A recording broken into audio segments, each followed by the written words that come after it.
അദ്ദേഹത്തിന്റെ അസാന്നിധ്യത്തിൽ നമ്മുടെ MLA ബഹുമാനനായ ശ്രീ പിറപ്പൻ മലയാളത്തിൻ്റെ അഭിമാനമായ അരത്തുരുളി എൻ്റെ പ്രിയ സുഹൃത്തും സഹപ്രവർത്തകനുമായ സഖാവ് മാങ്കോട് രാധാകൃഷ്ണൻ MLA, സഖാവ് ആർ സോമശേഖരൻ നായർ, കൈരളി ബാലകലാസമിതിയുടെ സാരഥികളെ, പ്രവർത്തകരെ, സുഹൃത്തുക്കളെ, വളരെ അഭിമാനത്തോടുകൂടിയാണ് ഞാൻ ഈ വേദിയിൽ നിൽക്കുന്നത്. ഏതാണ്ട് 50 കൊല്ലങ്ങൾക്ക് മുമ്പ് ഒരു കുട്ടിയായി ഈ ബാലകലാസമിതിയുമായി സഹകരിക്കാൻ കഴിഞ്ഞ ഒരാളെന്ന നിലയിൽ അതൊരു ചെറിയ കാര്യമായി ഞാൻ കാണുന്നില്ല. നമ്മുടെ കേരളത്തിൻ്റെ പൊതുജീവിതത്തിൽ പല പ്രധാനപ്പെട്ട രംഗങ്ങളിലും വേദി പങ്കിടാൻ അവസരം കിട്ടിയ ഒരാളാണ് ഞാൻ. ഭാഗ്യവശാൽ ആ അവസരത്തിന് കളമൊരുക്കിയത് ഈ ചെറിയ ഗ്രാമവും ഈ ബാലകലാസമിതിയുമാണ് എന്ന് പറയുമ്പോൾ അത് അങ്ങേയറ്റം അഭിമാനം കൊള്ളാതിരിക്കാൻ നിവർത്തിയില്ല. ഞാൻ ദീർഘമായ ഒരു അധ്യക്ഷ പ്രസംഗത്തിന് മുതിരുന്നില്ല. ഞാൻ വഴിതെറ്റി വന്ന അധ്യക്ഷനാണ്. ഞാൻ കുറച്ച് സംസാരിക്കണമെന്നൊക്കെ ആഗ്രഹിച്ചു വന്നതാണ്. പക്ഷേ ഉദ്ഘാടനത്തിന് മുമ്പ് ദീർഘമായൊരു പ്രസംഗം ഒരു അതിഥിയെ വിളിച്ചിട്ട് അദ്ദേഹത്തിന് മുമ്പിൽ നമ്മൾ തന്നെ നടത്തിപ്പുകാർ തന്നെ ആദ്യം സദ്യ കൊണ്ടുവന്നത് ശരിയല്ലാത്തതുകൊണ്ട് ഞാൻ പ്രസംഗത്തിലേക്ക് വീഴുന്നില്ല. പക്ഷേ 1-2 കാര്യങ്ങൾ സൂചിപ്പിക്കാതെ പോകാൻ നിവർത്തിയില്ല. ഇവിടെ ഈ വേദിയിൽ പയറ്റി തെളിഞ്ഞവരാണ് ഇന്ന് കേരളത്തിലെ പ്രമുഖരായ എഴുത്തുകാരിൽ പലരും. ശ്രീ കരൂർ ശശി, വട്ടപ്പറമ്പ് ഗോപിനാഥ തുടങ്ങിയിട്ടുള്ളതാണ്. അതുപോലെ ശ്രീ തലേക്കുമ്പിൽ ബഷീർ, ശ്രീ മോഹൻകുമാർ, ഇവരെല്ലാം തന്നെ രാഷ്ട്രീയ രംഗത്ത് പയറ്റി തെളിയുന്നതിന് മുമ്പ് ഇവിടെ തെളിഞ്ഞു പോയവരാണ്. എന്നെ സംബന്ധിച്ച് അക്ഷരങ്ങളുടെ ലോകം, എഴുത്തിൻ്റെ ലോകം കാണാൻ അവസരം ലഭിച്ചത് ഈ കളരിയിൽ അഭ്യസിച്ചുകൊണ്ടാണ്. കലാകുലം എന്ന കയ്യെഴുത്ത് മാസികയിൽ എഴുതിയാണ് ഞാൻ ആദ്യം ഒരു എഴുത്തുകാരനാകുന്നത്. എൻ്റെ പ്രിയപ്പെട്ട സ്നേഹിതൻ, എൻ്റെ ജ്യേഷ്ഠനെ പോലെ, ഗുരുവിനെ പോലെ ഞാൻ ബഹുമാനിക്കുന്ന ശ്രീ സോമശേഖരൻ നായർ, അദ്ദേഹത്തിൻ്റെ അന്ന് ചങ്ങാതി എന്നാണ് നിങ്ങൾ വിളിക്കുക, അദ്ദേഹത്തിൻ്റെ നിർബന്ധം കൊണ്ടാണ് വാസ്തവത്തിൽ ഞാനൊക്കെ പിന്നീട് ഒരു എഴുത്തുകാരനും വായനക്കാരനും ഒക്കെ ആകാൻ ഇടയായത്. ആരെയും ആകർഷിക്കുക, അവരെ കൊണ്ട് ഈ പറയുന്ന പണിയെടുപ്പിക്കുക, ആ തരത്തിൽ ഇവിടെ ഒരു 100,000 കുട്ടികളെ വളർത്തിയെടുത്ത ഒരു ശില്പി എന്ന് പറയാവുന്നതാണ് സോമശേഖരൻ. തീർച്ചയായും എന്നെ സംബന്ധിച്ച് എൻ്റെ വ്യക്തിജീവിതത്തിൽ ഒട്ടേറെ സ്വാധീനം ചെലുത്തിയ ഒരു പ്രസ്ഥാനം എന്ന നിലയിൽ ഈ കൈരളി ബാലകലാസമിതി എൻ്റെ സാംസ്കാരിക തറവാട്ടിലെ അമ്മയായിട്ട് ഞാൻ കണക്കാക്കുകയാണ്. എന്നെ വളർത്തിയെടുത്തത് ഈ 50 വർഷം പിന്നിട്ടിരിക്കുന്നു. ഇനിയും ഒരു 50 വർഷം വളരെ വേഗത്തിൽ വർഷം പൊയ്ക്കൊണ്ടിരിക്കുകയാണ്. ഏതായാലും ഇതിൻ്റെ 75ാം ജൂബിലി ആഘോഷിക്കുമ്പോഴെങ്കിലും അതിലൊന്ന് പങ്കെടുക്കാൻ അവസരം ഉണ്ടാകട്ടെ എന്ന് ആശിച്ചുകൊണ്ട് വലിയ ദുരാഗ്രഹമാണ്. 19 വയസ്സായി, ഇനി 75 എന്ന് പറഞ്ഞാൽ ഇനി 25 വയസ്സൂടെ വേണം. എന്നാൽ ഞാൻ പ്രതീക്ഷിക്കുകയാണ്. പ്രിയപ്പെട്ടവരെ, നിങ്ങൾക്ക് നമസ്കാരം.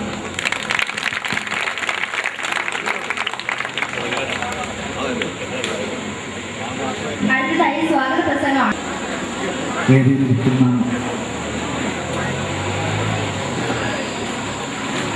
മലയാള സിനിമയുടെ അതുല്യ പ്രക്രിയയിൽ ഇടതുപക്ഷ ഗുരുനാഥനായ അധ്യക്ഷൻ ശ്രീ പെരുപ്പങ്ങോട് സാർ, നെടുമങ്ങാടിൻ്റെ പ്രിയ MLA ശ്രീ മാങ്കോട് രാധാകൃഷ്ണൻ സാർ, ഈ വേദിയിൽ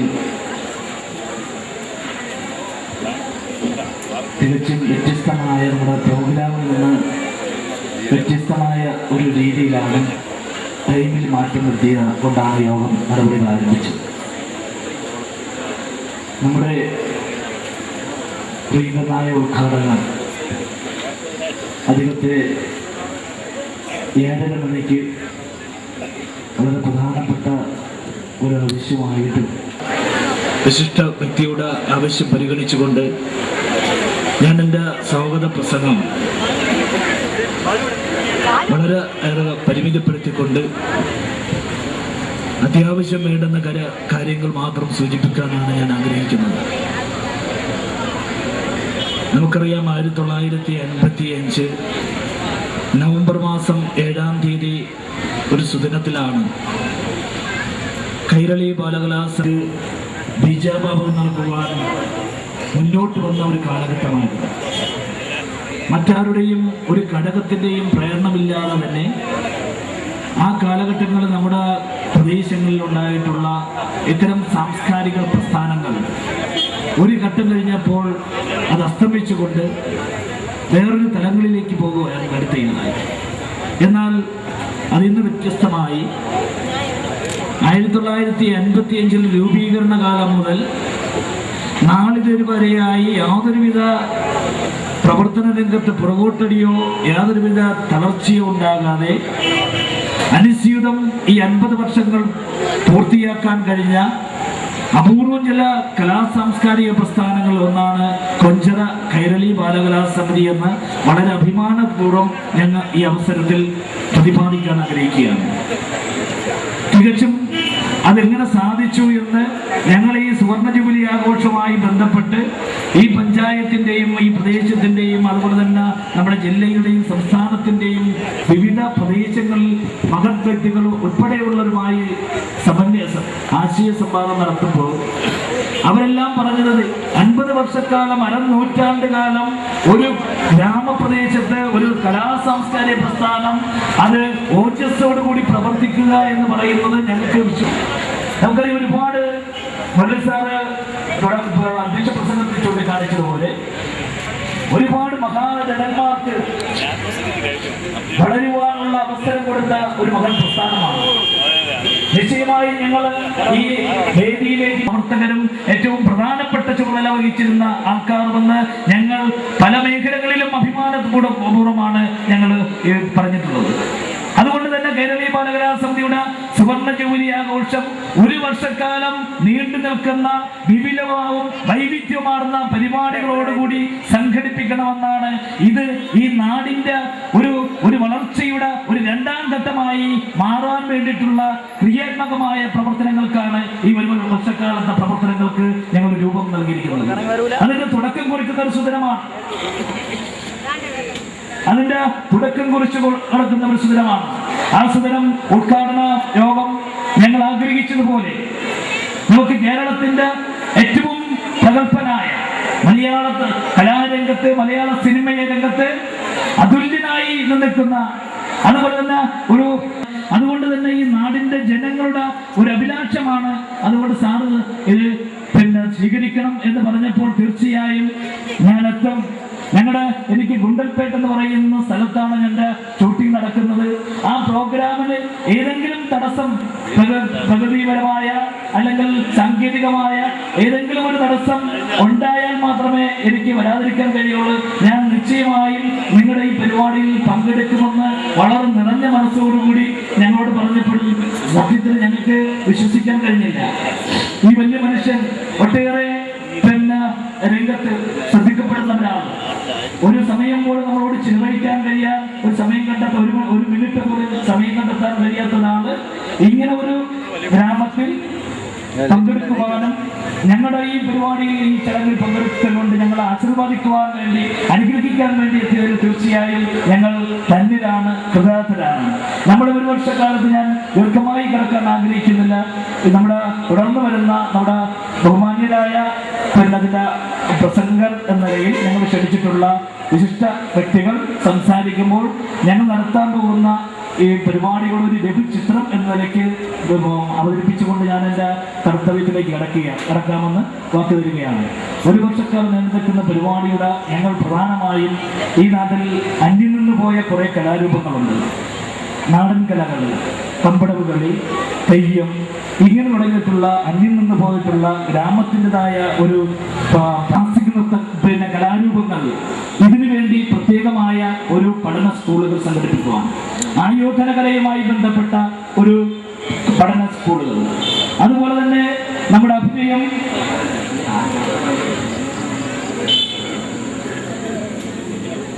നൃത്തം തുടങ്ങിയിട്ടുള്ള കലാരൂപങ്ങൾ പുറമെ ആണ് ചാർട്ട് ചെയ്തിരിക്കുന്നത്.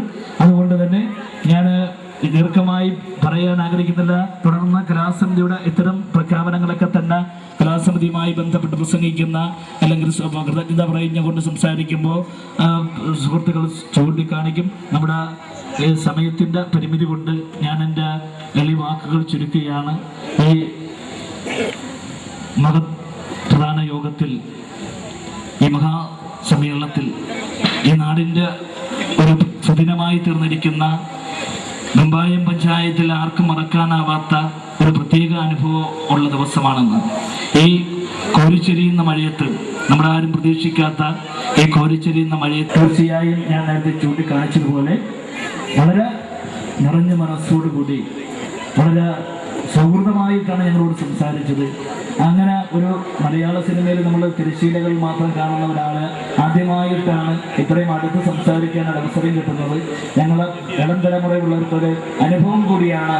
അതുകൊണ്ട് ഞങ്ങളെ അനുഗ്രഹിക്കുവാൻ ഈ ചടങ്ങിന് എല്ലാവിധ മംഗളങ്ങളും ശുഭകരമായ ഒരു തുടക്കം കുറിക്കാൻ എത്തിച്ചേർന്ന ആ മഹത് വ്യക്തിയെ, ഈ നാടിന്റെ ജനാവലിയെ സാക്ഷി നിർത്തി ഈ നാട്ടിലേക്ക് ഞാൻ IBSCക്ക് വേണ്ടി സ്വാഗതം ചെയ്തു കൊള്ളുകയാണ്.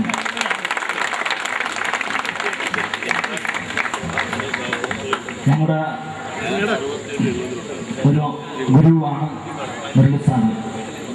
ഞങ്ങൾ ഈ യോഗത്തിൽ അധ്യക്ഷത വഹിക്കുക, നിങ്ങൾ ആ നോട്ടീസ് ശ്രദ്ധിച്ചാലറിയാം, ഞങ്ങൾ അധ്യക്ഷത പ്രത്യേകത്തിലാണ് നമ്മുടെ ഗുരുവും നമ്മുടെ ഈ കലാസമിതിയുടെ തന്നെ ഒരു മുൻകാല ശില്പികളിൽ ഒരാളായ പെരപ്പക്കോട് മുരളി സാറ് മിക്കവാറും നമ്മുടെ എല്ലാ യോഗങ്ങളിലും ഞങ്ങൾക്ക് വേണ്ടുന്ന ഉപദേശങ്ങളും നിർദ്ദേശങ്ങളും എല്ലാ കാര്യങ്ങളും ഈ ഫംഗ്ഷന് വേണ്ടി തന്നെ ഞങ്ങൾ നിരവധി പ്രാവശ്യം സാറിന് സഹായത്തിനായി അഭ്യർത്ഥിച്ചു. നിസ്സാരം സാറിന്റെ തിരക്ക് നമുക്കറിയാം, ഒട്ടേറെ തിരക്കുള്ള മനുഷ്യനാണ്. ആ തിരക്കുള്ള മനുഷ്യനിടയിൽ ഞങ്ങൾക്ക് ഇങ്ങനെ ഒരു ചെറിയൊരു ആവശ്യം, ഞങ്ങൾക്കൊരു കവിത എഴുതണം, ഒരു സ്വാഗതഗാനം എഴുതണം എന്ന് പറഞ്ഞ് ഞങ്ങൾ ചെന്നപ്പോൾ സാധാരണഗതിയിൽ നിങ്ങൾ വേറെ ആരെങ്കിലും കൊണ്ട് എഴുതിപ്പിക്കുക എന്ന് പറയും എന്നുള്ള ധാരണ നമുക്കുണ്ടായിരുന്നത്. അതിനകത്ത് ഞാൻ എഴുതിത്തരാം എന്ന് പറയുന്ന ഒരു വലിയ മനസ്സിന്റെ ഉടമ. അതുപോലെ തന്നെ യഥാസമയം ആ കവിത വളരെ മനോഹരമായ കൈരളി ബാലകലാ സമിതിയുടെ അടിത്തറ എന്താണ്, ഈ നാടിന്റെ ജനങ്ങളുടെ അവസ്ഥ എന്താണ് എന്ന് ആ കവിതയിൽ പ്രതിഫലിക്കുന്നുണ്ട്. ആ രൂപത്തിൽ ഞങ്ങളുടെ ഏത് കാര്യം, നിസ്സാര കാര്യത്തിന് പോലും ഞങ്ങളെ സഹായിച്ചുകൊണ്ടിരിക്കുന്ന ഞങ്ങളുടെ പ്രിയങ്കരനായ ഗുരുഭൂതനായ മുരളി സാറാണ് ഇതിന്റെ അധ്യക്ഷൻ.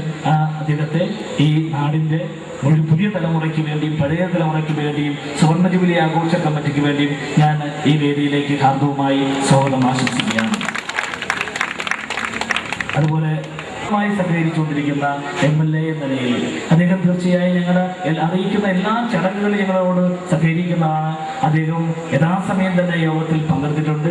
ഒട്ടേറെ ബുദ്ധിമുട്ടുകളും പ്രയാസങ്ങളും പ്രതിസന്ധികളുമുള്ള ഒരു കാലഘട്ടമായതുകൊണ്ട് തന്നെ സമയപരിമിതി അദ്ദേഹത്തിന് ധാരാളം ഉണ്ടെങ്കിൽ കൂടി ഇതിന്റെ പ്രാധാന്യം കണക്കിലെടുത്ത് ഇവിടെ യഥാസമയം എത്തിച്ചേർന്ന ആ മഹത് വ്യക്തിക്ക് ഈ നാടിന്റെ ജനാവലിയുടെയും അതുപോലെ തന്നെ KBSCയുടെ സുവർണ്ണ ജൂബിലി ആഘോഷ കമ്മിറ്റിക്ക് വേണ്ടി ഈ വേദിയിലേക്ക് ഹൃദയത്തിന്റെ ഭാഷയിൽ ഞങ്ങൾ സ്വാഗതിച്ച് ആശംസിക്കുകയാണ്. നമ്മുടെ മുൻ MP പൂർവികർ മുൻ തലമുറയിൽപ്പെട്ടവർ പറഞ്ഞിരിക്കുന്നത്, അദ്ദേഹം എഴുതും പ്രസംഗമൊക്കെ തുടങ്ങിയത് പരിശീലിച്ച ഒരു കളരി കൂടിയാണ് കൈരളി ബാലകലാ സമിതി എന്ന്.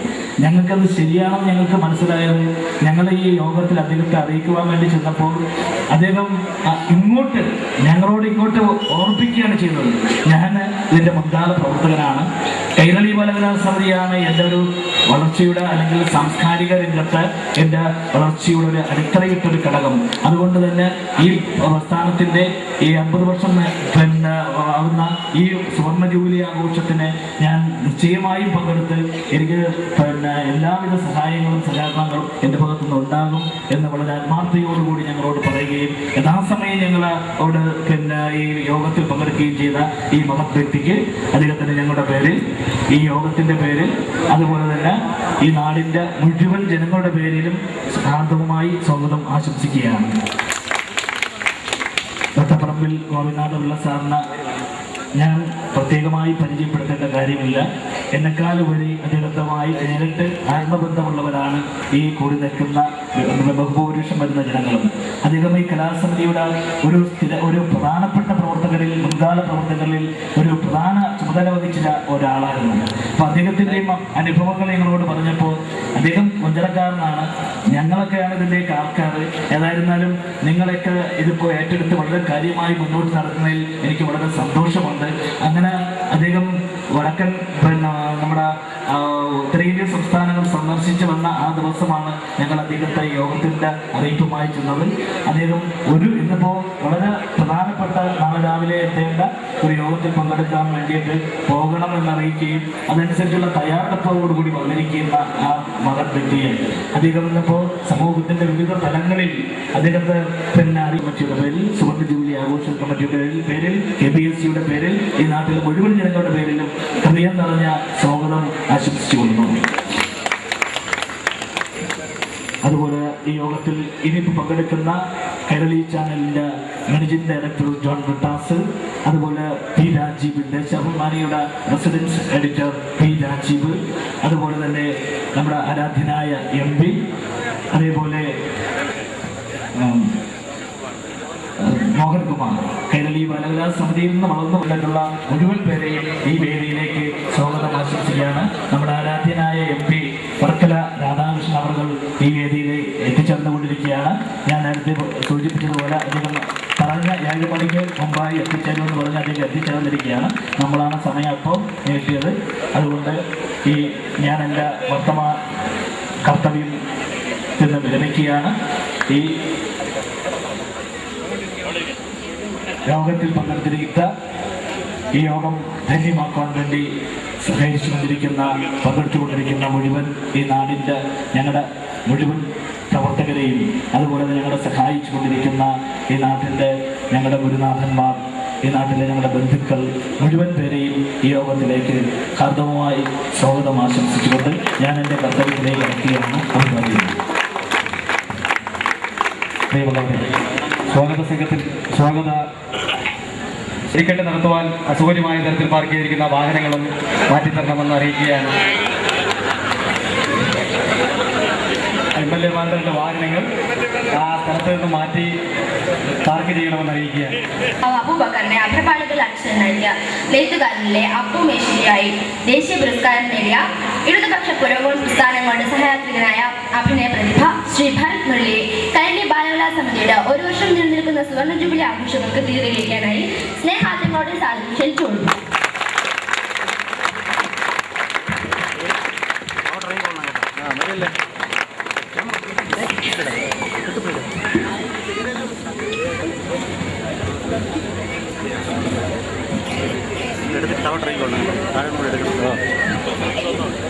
നീ ഇങ്ങോട്ട് താഴെ ഇടണേ. ഇത് കഴിഞ്ഞിട്ട് അങ്ങോട്ട് വരണേ. അതിനുള്ള സൗകര്യം തന്നെ അടുത്ത ബാഗിലോട്ട് ഇങ്ങനെ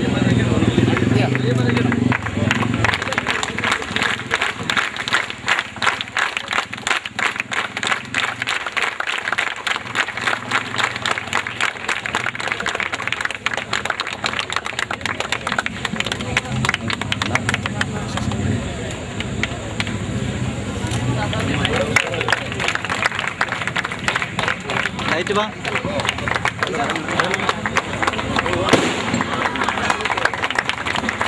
ആ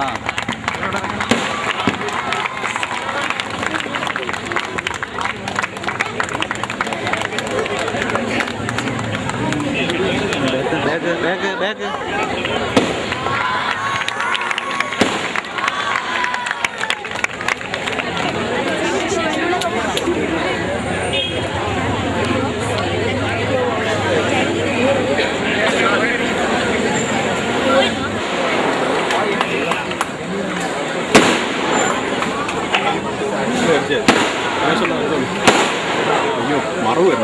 ആ ചെറിയ മറവുണ്ടല്ലോ. ഇപ്പൊ എങ്ങോട്ട് പോയി? ഉദ്ഘാടനത്തിനായി ശ്രീ ഭരത് മുരളിയെ സാദരം ക്ഷണിച്ചുകൊള്ളുന്നു.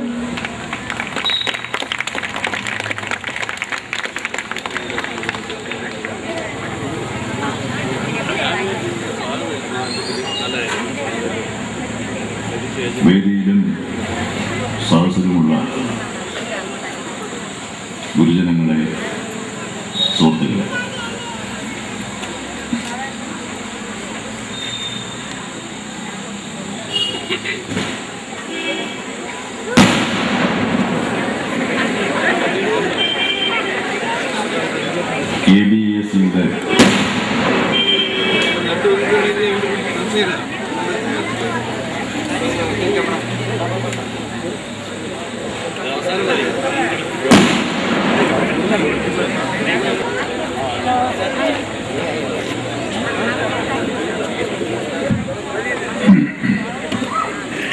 KBSയുടെ സുവർണ്ണ ജൂബിലി ആഘോഷം 1 വർഷം നീണ്ടു നിൽക്കുന്ന ഈ പരിപാടി ഉദ്ഘാടനം ചെയ്യാൻ എന്നെ ക്ഷണിച്ചതിൽ വ്യക്തിപരമായി ഇതിൻ്റെ സംഘാടകരോട് എനിക്ക് വളരെയേറെ നന്ദി ഈ വേദിയിലിരിക്കുന്ന പല ആളുകളും എനിക്ക് വളരെ അടുത്ത് പരിചയമുള്ളവരാണ്. ദീർഘകാലം കേരള രാഷ്ട്രീയത്തിൽ നിറഞ്ഞു നിൽക്കുന്ന നമ്മുടെ ബഹുമാന്യനായ MP ശ്രീ വർക്കല രാധാകൃഷ്ണൻ, അദ്ദേഹം MP ആകുന്നതിന് മുമ്പ് കേരള മുഖ്യമന്ത്രി, കേരളത്തിലെ ഏറ്റവും ജനകീയനായ നേതാവും മാർക്സിസ്റ്റ് സൈദ്ധാന്തികനുമായ സഖാവ് M ശങ്കരൻ നമ്പൂതിരിപ്പാടിൻ്റെ മുഖ്യമന്ത്രിയായിരുന്നപ്പോൾ അദ്ദേഹത്തിൻ്റെ പ്രൈവറ്റ് സെക്രട്ടറി ആയിരുന്നു ഞാൻ മനസ്സിലാക്കുന്നു. എനിക്കറിയാം. ഇപ്പോഴും പാർലമെന്റിൽ കേരളത്തിൻ്റെ പ്രശ്നങ്ങൾക്ക് വേണ്ടി പൊരുതുന്ന വളരെയേറെ അനുഭവമുള്ള രാഷ്ട്രീയ നേതാവാണ്. അതുപോലെ ശ്രീ കിഴക്കമ്പോഴും ബഹുമുഖ വ്യക്തിത്വമുള്ള ഒരാളാണ് അദ്ദേഹം. MLA ആണ്, പാർട്ടി നേതാവാണ്, നാടകകൃത്താണ്, സംവിധായകനാണ്, കവിയാണ്. അങ്ങനെ വ്യത്യസ്തമായ മുഖങ്ങളുള്ള ആളാണ് അദ്ദേഹം. അദ്ദേഹം ഈ KBSCയിലൂടെ ആണ് കലാരംഗത്തേക്ക് വന്നതെന്ന് പ്രസംഗത്തിൽ ഞാൻ മനസ്സിലാക്കുന്നു. പ്രമുഖ കോൺഗ്രസ് നേതാവും മുൻ MP-യുമായ ശ്രീമാൻ തലേക്കുന്നിൽ ബഷീർ, അദ്ദേഹവും KBSCയുടെ വേദികളിലൂടെയാണ് തൻ്റെ പ്രസംഗവും, അതുപോലെ ഒരു നാടകകൃത്തും അഭിനേതാവുമായിരുന്നു അദ്ദേഹം എന്ന് ഞാൻ ഇപ്പോഴാണ് മനസ്സിലാക്കുന്നത്. ശ്രീ മാങ്കൂട് രാധാകൃഷ്ണൻ MLA എൻ്റെ യുവ സുഹൃത്താണ്. ഇനി മറ്റൊരാളുള്ളത് വട്ടപ്പറമ്പിൽ ഗോപിനാഥൻ സാറാണ്. ഒരു 4 നൂറ്റാണ്ട് കാലത്തെ പരിചയം ഏറ്റവും കുറഞ്ഞത് എനിക്ക് അദ്ദേഹവുമായുണ്ട്. കാരണം ആധുനിക സംസ്കൃതിക്ക് അത്യാവശ്യമില്ലാത്ത ചില കലാരൂപങ്ങൾ എന്നറിയപ്പെട്ടിട്ടുണ്ട്. അതിൻ്റെ പേര് കഥകളി എന്നാണ്. അത് കാണാനെത്തുന്ന വളരെ വിരലെണ്ണാവുന്ന ആളുകളുണ്ട്. തിരുവനന്തപുരത്തും അതുപോലെ തിരുവനന്തപുരത്തിൻ്റെ പരിസര പ്രദേശങ്ങളിലും വെച്ച് ഞങ്ങൾ കണ്ടുമുട്ടാറുള്ളത് പലപ്പോഴും അത്തരം സദസ്സുകളിൽ വെച്ചായിരുന്നു. കുട്ടികൾ സംസാരിക്കാതിരിക്കണം, പഠനം കേൾക്കണം. കാരണം ഒരുപാട് സംസാരിക്കുന്നതാണ് നമ്മുടെ നാട്ടിലെ ഇപ്പോഴും ഏറ്റവും വലിയ കുഴപ്പം. മറ്റുള്ളവർ പറയുന്നത് ശ്രദ്ധിക്കാൻ സമയം കാണില്ല. കഥകളിയുടെ മുദ്രകളെക്കുറിച്ചോ അതിൻ്റെ മറ്റ് സാങ്കേതികതകളെക്കുറിച്ചോ കാര്യമായ ജ്ഞാനമില്ലാത്ത ഞാൻ, അതുപോലെ യശശരീരനായ പ്രൊഫസർ നരേന്ദ്രപ്രസാദ്, ഞങ്ങളൊക്കെ ഗോപിനാഥ സാറിൻ്റെ അടുത്തിരിക്കും. അതിൻ്റെ കാരണം മനോധർമാഭിനയത്തിൻ്റെ സമയത്ത് മുദ്രകളെയാണ് പ്രധാനമായി ആശ്രയിക്കുന്നത്. അല്ലാത്ത സമയത്ത് പാട്ട് നമ്മൾ ശ്രദ്ധിച്ചാലും കുറേയൊക്കെ കഥകൾ മനസ്സിലാവും. അപ്പോൾ അതിന് ഞങ്ങൾക്ക് ഒരുപാട് പ്രാവശ്യം അതിനെ സഹായിക്കുകയും അതുപോലെ കഥകളിയെക്കുറിച്ച് വളരെ ആഴത്തിൽ അതിൻ്റെ ചരിത്രപരമായ പ്രശ്നങ്ങളെ ഉൾക്കൊള്ളിച്ചുകൊണ്ട് പുസ്തകങ്ങൾ എഴുതിയിട്ടുള്ള ആളാണ് അദ്ദേഹം. അങ്ങനെ വേദിയിലിരിക്കുന്ന ഓരോരുത്തരും ഓരോ തരം വ്യക്തിത്വങ്ങളുടെ ഉടമയാണ്. എനിക്ക് എന്തുകൊണ്ട് ഇങ്ങനൊരു സ്ഥാപനം ഇതിൻ്റെ സുവർണ ജൂബിലി ഉദ്ഘാടനം ചെയ്യാൻ ഉള്ള സന്തോഷം ഉണ്ടായി എന്നുള്ളത് ഒരു സിനിമാ താരത്തിന് കിട്ടുന്ന വേദി എന്നുള്ളത് കൊണ്ടല്ല. സത്യത്തിൽ ഇതുപോലെ ഒരു ഉൾനാടാണ് എൻ്റെ ജന്മസ്ഥലം. കമ്മ്യൂണിസ്റ്റ് പാർട്ടികൾക്ക് ഇന്ന് പറയാം, ഒരു കാലത്ത് കമ്മ്യൂണിസ്റ്റ് പാർട്ടിക്ക് എന്നേ പറയാൻ പറ്റുമായിരുന്നു. വളരെ ആഴത്തിൽ പേരുള്ള വെളിയം പഞ്ചായത്തുകാരനാണ് ഞാൻ. വെളിയം ഞങ്ങളുടെ നാട്ടിൽ 52 വർഷം പഴക്കമുള്ളൊരു വായനശാലയുണ്ട്. അതിൻ്റെ പേര് ദേശസേവിനി വായനശാല എന്നാണ്. ദേശസേവിനി. ആ വായനശാലയുടെ സുവർണ ജൂബിലിയുടെ വർഷമാണ് എനിക്ക് അഭിനയത്തിനുള്ള ദേശീയ പുരസ്കാരം ലഭിച്ചത്. അങ്ങനെ ആദ്യമായി എനിക്കൊരു സ്വീകരണം തന്നത് ഞങ്ങളുടെ നാട്ടിലെ ദേശസേവിനി വായനശാലയായിരുന്നു. ഞാൻ പ്രീ ഡിഗ്രിക്ക് പഠിക്കുന്ന കാലം മുതൽ ആ വായനശാലയുടെ വലിയ പ്രവർത്തകനായിരുന്നു. ഞാൻ നാടകത്തിൽ അഭിനയിക്കുന്നത് വായനശാല വാർഷികത്തിനും ഓണത്തിനും അവതരിപ്പിക്കുന്ന നാടകങ്ങളിലൂടെയാണ്. നിങ്ങളൊക്കെ ചിരിക്കാതിരുന്നാൽ ഒരു കാര്യം ഞാൻ പറയാം. അക്കാലത്ത് അറിയപ്പെടുന്ന ഒരു സ്ത്രീ വേഷക്കാരനായിരുന്നു ഞാൻ. അന്ന് നാട്ടിൻപുറത്തെ നാടകങ്ങളിൽ പ്രൊഫഷണലായിട്ടുള്ള നടിമാരെ കൊണ്ടുവന്ന് അഭിനയിപ്പിക്കുന്ന ഒരു അവസ്ഥ ഉണ്ടായിരുന്നില്ല. അതിന് ബുദ്ധിമുട്ടായിരുന്നു, സാമ്പത്തികമായിട്ടുള്ള ബുദ്ധിമുട്ടും. അതുപോലെ കൃത്യമായ അഭിനയ ശിക്ഷണത്തിൻ്റെ അടിസ്ഥാനത്തിലായിരുന്നില്ല അന്ന് അഭിനയിച്ചിരുന്നത്. ഒരു പ്രോംപ്റ്റർ കാണും, അദ്ദേഹം പ്രോംപ്റ്റ് ചെയ്യും. മിക്കവാറും ആ പ്രോംപ്റ്റർ തന്നെയാണ് സംവിധായകൻ. ഇതാരും ഈ വാചകം പഠിക്കത്തില്ല.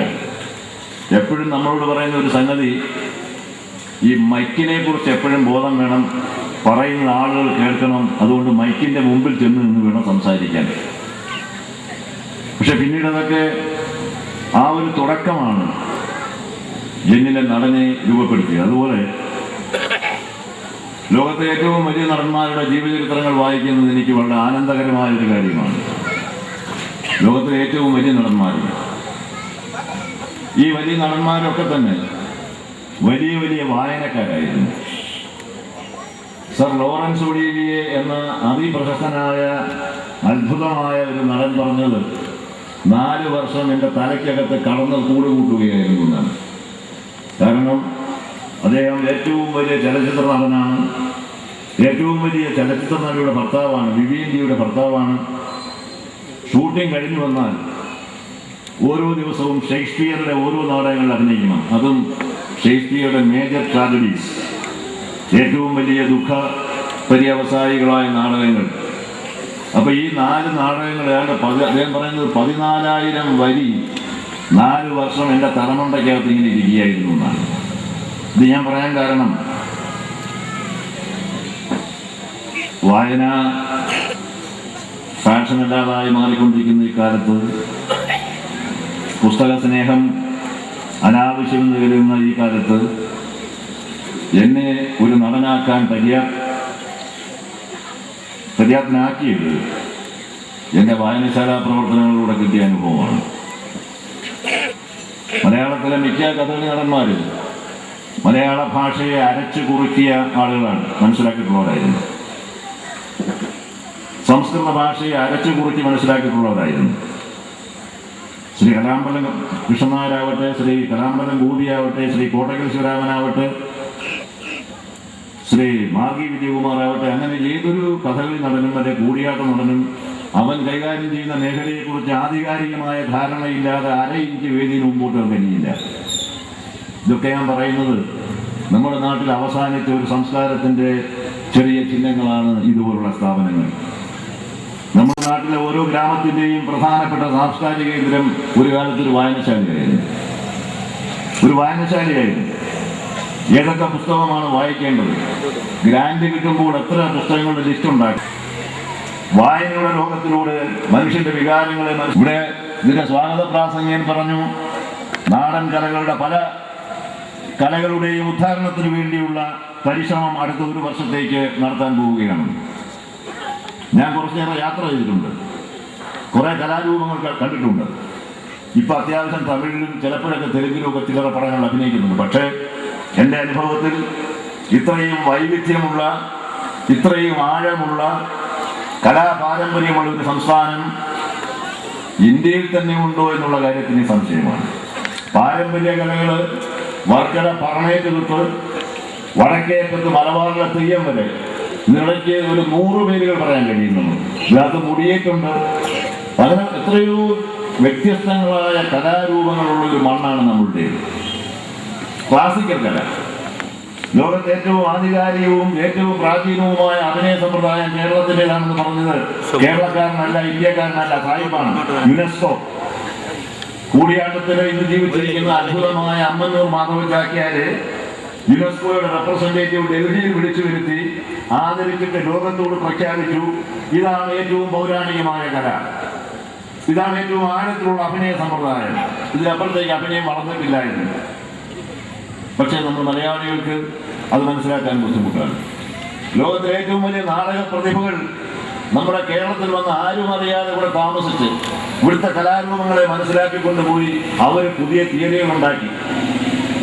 ഗ്രട്ടോവിസ്കി എന്ന് പറയുന്ന നാടക സംവിധായകൻ കഥകളിയെ അരച്ചു കുറുക്കി മനസ്സിലാക്കിയിട്ടാണ് അദ്ദേഹം പുതിയൊരു നാടക സമ്പ്രദായത്തെ അഭിനയ സമ്പ്രദായത്തിന് രൂപം കൊടുത്തത്.